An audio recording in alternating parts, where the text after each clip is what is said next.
दोस्तों, एक व्यक्ति अपने पिता की मृत्यु से बहुत दुखी था, लेकिन वह अपने पिता की मृत्यु से इतना चिंतित नहीं था, जितना कि ये सोचकर था कि मृत्यु के पश्चात उसके पिता का क्या होगा, क्योंकि उसके पिता ने अपने जीवन में कोई अच्छे कर्म नहीं किए थे। उन्होंने दूसरों को सताया था, लूटा था, ना कोई दान किया, ना ही मदद की, यहाँ तक कि कई लोगों की हत्या भी कर दी थी। इतना सब कुछ बुरा करने के बाद कुछ अच्छा मिलने की उम्मीद नहीं थी। उस पुत्र को लगता था कि उसके पिता अवश्य ही नरक की आग में जलेंगे, लेकिन वह ऐसा कोई उपाय कर देना चाहता था कि दूसरे लोगों की तरह उसके पिता को भी वही सुख मिले जो एक अच्छे इंसान को मिलते हैं। इसके लिए उसने बड़े बड़े ज्ञानियों से सलाह ली और उसने वैसा ही किया जैसा कि उन ज्ञानियों ने उसे बताया। उसने बड़े बड़े यज्ञ किए, हवन किए और अपने पिता के नाम से दान भी किए। उनके नाम से उन लोगों को सहायता की जिनका उसके पिता ने सब कुछ लूट लिया था।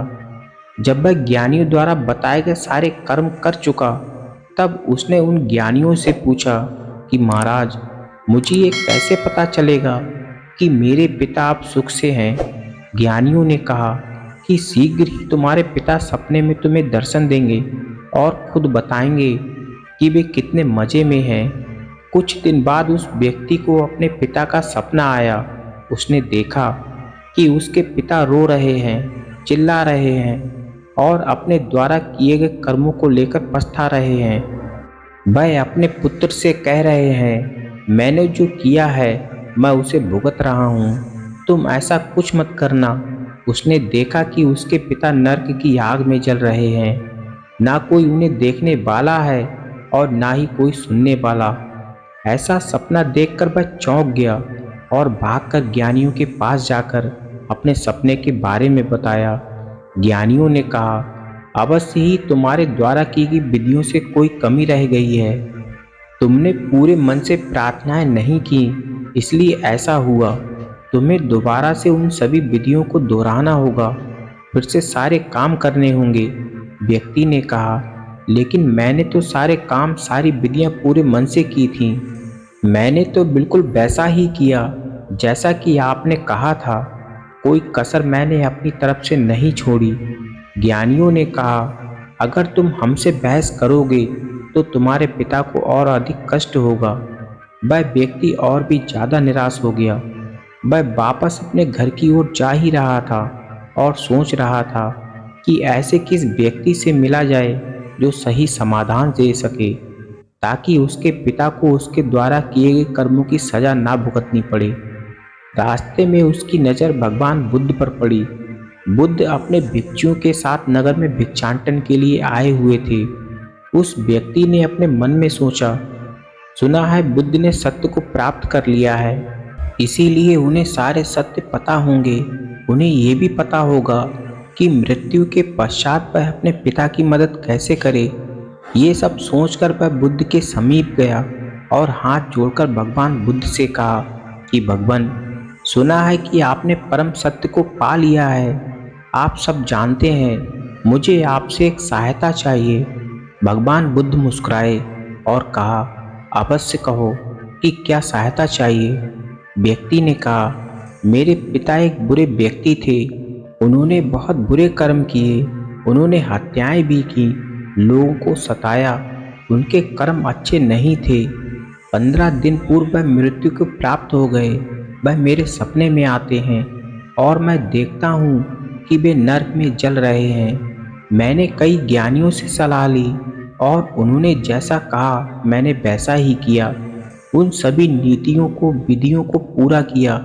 मैंने उनके नाम से उन सभी लोगों की मदद भी की जो उनके द्वारा सताए गए थे, ताकि उनकी आत्मा को शांति मिल सके और वह भी वही सुख भोग सकें जो एक अच्छा व्यक्ति भोगता है। लेकिन अभी भी वह मेरे सपने में आते हैं, रोते हैं, चिल्लाते हैं और कहते हैं कि मुझे इस नरक की आग से निकाल लो।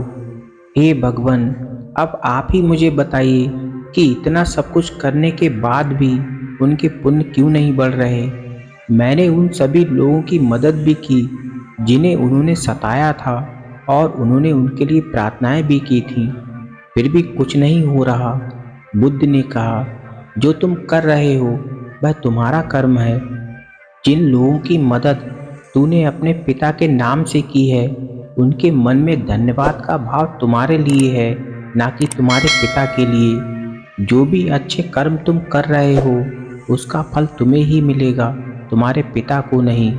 उस व्यक्ति ने कहा, हे बुद्ध, मैं एक साधारण व्यक्ति हूँ, शायद मेरे हाथों में इतना बल नहीं, लेकिन आप तो तथागत बुद्ध हैं। अगर आप अपने हाथों से मेरे पिता के लिए कोई विधि कर देंगे तो अवश्य ही उनके पाप कर्म नष्ट हो जाएंगे।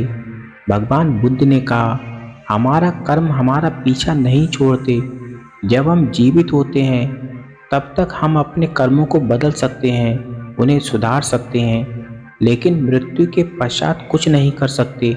व्यक्ति ने कहा, हे बुद्ध, जो भी हो, लेकिन मुझे विश्वास है अगर आप मेरे पिता के लिए कोई विधि कर देंगे तो अवश्य ही उन्हें लाभ पहुंचेगा। भगवान बुद्ध ने कहा, ठीक है, तुम्हें ऐसा ही लगता है तो यही सही। तुम 2 घड़े लेकर आओ। एक घड़े को कंकड़ पत्थर से भर दो और उसका मुंह कपड़े से बांध दो, और दूसरे घड़े को तेल से भर दो और उसका मुंह कपड़े से बांध दो, और उन्हें लेकर नदी किनारे पहुंचो। मैं तुम्हें वहीं मिलूंगा। भगवान बुद्ध की ये बात सुनकर वह व्यक्ति बहुत ही खुश हुआ। उसे लगा कि आज उसके पिता को मुक्ति मिल ही जाएगी। वह भागकर बाजार गया और 2 घड़े लेकर आया। एक घड़े में कंकड़ पत्थर भर लाया और दूसरे में तेल भर लाया। दोनों घड़े लेकर वह नदी किनारे भगवान बुद्ध के पास जा पहुंचा। बुद्ध ने कहा, इन दोनों घड़ों को पानी में डाल दो और एक डंडा लेकर आओ। उस व्यक्ति ने ऐसा ही किया और वह एक डंडा लेकर आया। बुद्ध ने कहा, अब इस डंडे से इन दोनों घड़ों को तोड़ दो। उस व्यक्ति ने ऐसा ही किया, दोनों घड़े तोड़ दिए। तब बुद्ध ने कहा, अब प्रार्थना करो कि कंकड़ पत्थर ऊपर तैरने लगे और तेल नदी में नीचे बैठ जाए। उस व्यक्ति ने कहा, ऐसा कैसे हो सकता है भगवान? पत्थर भारी हैं, वह नदी की तली में बैठ ही जाएंगे, और तेल हल्का है, इसलिए वह पानी में तैरेगा ही। मेरी प्रार्थना करने से क्या होगा? भगवान बुद्ध ने कहा, हमारे बुरे कर्म इन कंकड़ पत्थर की तरह ही होते हैं। वह हमें इतना भारी कर देते हैं कि हम डूब जाते हैं, जबकि हमारे अच्छे कर्म उस तेल की तरह होते हैं। वह हमें इतना हल्का कर देते हैं कि हम ऊपर तैरने लगते हैं। कोई भी विधि कर लो, कोई भी प्रार्थना कर लो, जिसने बुरे कर्म किए हैं वह डूब ही जाएगा। जिसने अच्छे कर्म किए हैं उसे कोई डुबा नहीं सकता। व्यक्ति ने कहा, हे भगवान, मैं आपकी बात समझ गया हूँ, लेकिन मैंने जो अपने पिता के नाम से अच्छे कर्म किए हैं उनका फल भी उन्हें नहीं मिलेगा क्या? बुद्ध ने एक व्यक्ति को अपने पास बुलाया और उससे पूछा कि इनके पिता कैसे थे। उस व्यक्ति ने जवाब देते हुए कहा, इनके पिता बहुत बुरे थे, लेकिन ये बहुत अच्छे हैं। इन्होंने हमारी बहुत मदद की, जबकि इनके पिता ने मेरे पिता की हत्या भी की थी। बुद्ध ने कहा, देखा, तुमने तुम्हारे कर्मों के लिए तुम ही अच्छे हो, ना कि तुम्हारे पिता अच्छे हैं। इसी कारण हमें अपने जीवन में बुरे कर्मों से बचना चाहिए, बुरे कर्म करने वालों की संगत से बचना चाहिए, और हमें हमेशा अच्छे कर्म करते रहना चाहिए और अच्छे कर्म करने वालों की संगत पकड़नी चाहिए। व्यक्ति ने कहा, आप सही कहते हो भगवान, आपने बहुत आसानी से मुझे कर्मों का सिद्धांत समझा दिया। आपका बहुत बहुत धन्यवाद। दोस्तों, उम्मीद है कि आपको ये वीडियो पसंद आई होगी। पसंद आई है तो वीडियो को लाइक और चैनल को सब्सक्राइब जरूर कर देना। मिलते हैं अगली वीडियो में, तब तक के लिए अपना ख्याल रखें। धन्यवाद।